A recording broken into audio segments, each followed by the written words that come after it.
Hi,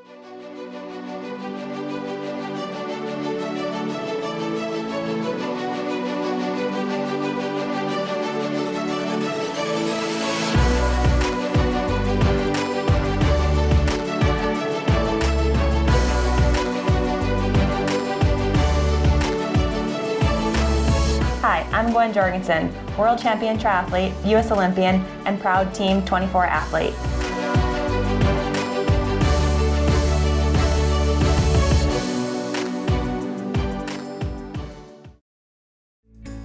I grew up swimming. I had a huge passion for swimming when I was younger. When I was really young, like 8, 9, 10 years old, I dreamed of going to the Olympics and swimming.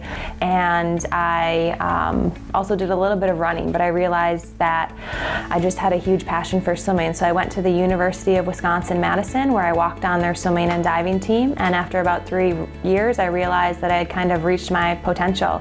I changed my focus and I actually joined their track and field and cross country teams, where I was NCAA All-American. USA Triathlon had came to me and they said, look, Gwen, on paper, you can be an Olympian. I laughed at them, like I said, there's no way, you guys are crazy. At the time, I had a full-time job with Ernst Young, an accounting firm lined up. I was studying for my CPA, and I really didn't believe them. They said, we'll give you a bike, we'll find you a coach, and we'll kind of lead you on this journey. And in 2010, I started training for a triathlon. In 2011, they had a test event that was on the London Olympic course in triathlon, and going into that race, I knew I had an opportunity to qualify for the Olympics, but I really didn't believe that I was going to qualify. 2 races previous, I got lapped out on the bike, so I didn't even finish the race. I wasn't very good at that point, and I went to this London race, and everything just kind of fell into place, and I had the race of my life, ended up second, which qualified me for the Olympics. And I remember being overwhelmed. It was something that I wasn't expecting. It was a shock to me.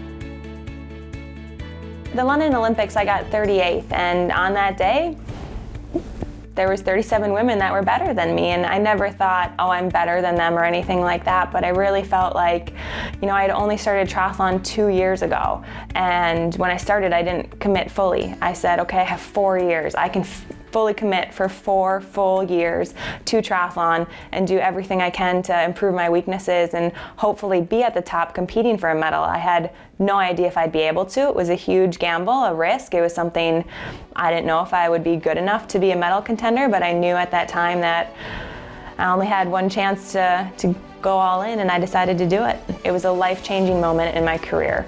I crossed that finish line in London 2012, and I said, I have 4 years. I want to go to Rio, and I want to win gold.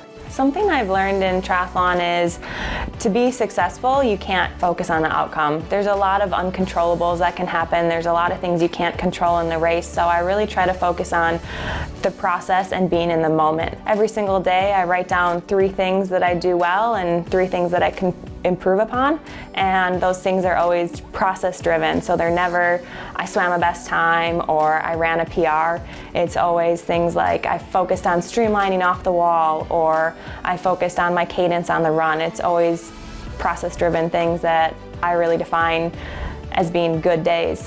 The best piece of advice was given to me by my coach, and it was replace the word sacrifice with investment.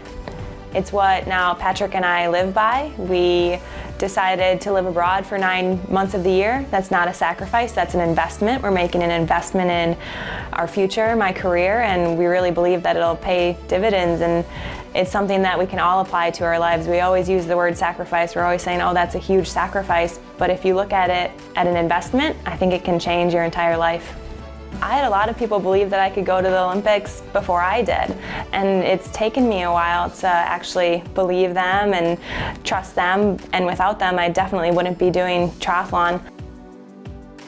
Being a professional athlete is a dream. A lot of us, it's a hobby that turns into your career, and it's awesome and I love what I do, but at the same time, just like everyone else with a job, there are days when you wake up and you don't want to swim, bike, run. You just want to lay in bed. You're so sore you can't walk to the bathroom. Like, there's those days when you wake up and it's raining outside and it's cold.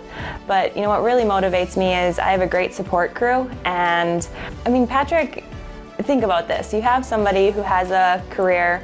He was a professional athlete at the time, a professional cyclist, and he just one day said, Gwen, I'm quitting cycling and I'm just gonna look after you full time. I mean, I trust Patrick in so many different levels. Like, you know, I show up at a race and Patrick builds my bike, and he does the laundry, he does the cooking, he does the cleaning, he does all these things that I physically don't have to do, so I have more energy to show up at training mentally there, physically there. You know, to work for Gwen, it's, if you just try to match what she's putting in, you're gonna be pretty good at what you're doing. I think to do that, to give up everything that you love for someone else, it's hard to describe, and even to this day it's hard for me to believe, and it means so much to me, and I know how much he's given up to help me, and just having him on this journey has been incredible. I get to share a lot of great experiences. We travel all over the world and there's a lot of fun things we get to do, but at the same time it's a lot of work. She's a world-class athlete and I just try to be a world-class caretaker. There's all these people that put all this energy and invest in me, and I feel like every day if I can put in as much energy as them, that it'll be a success. I always say it's my goal to win a gold medal at the Olympics, but my dream is to have a big family with Patrick, lots of kids, lots of dogs, and just enjoy their time. Hi, I'm Gwen Jorgensen, and I'm proud to represent 24-Hour Fitness at the 2016 Rio Olympic Games.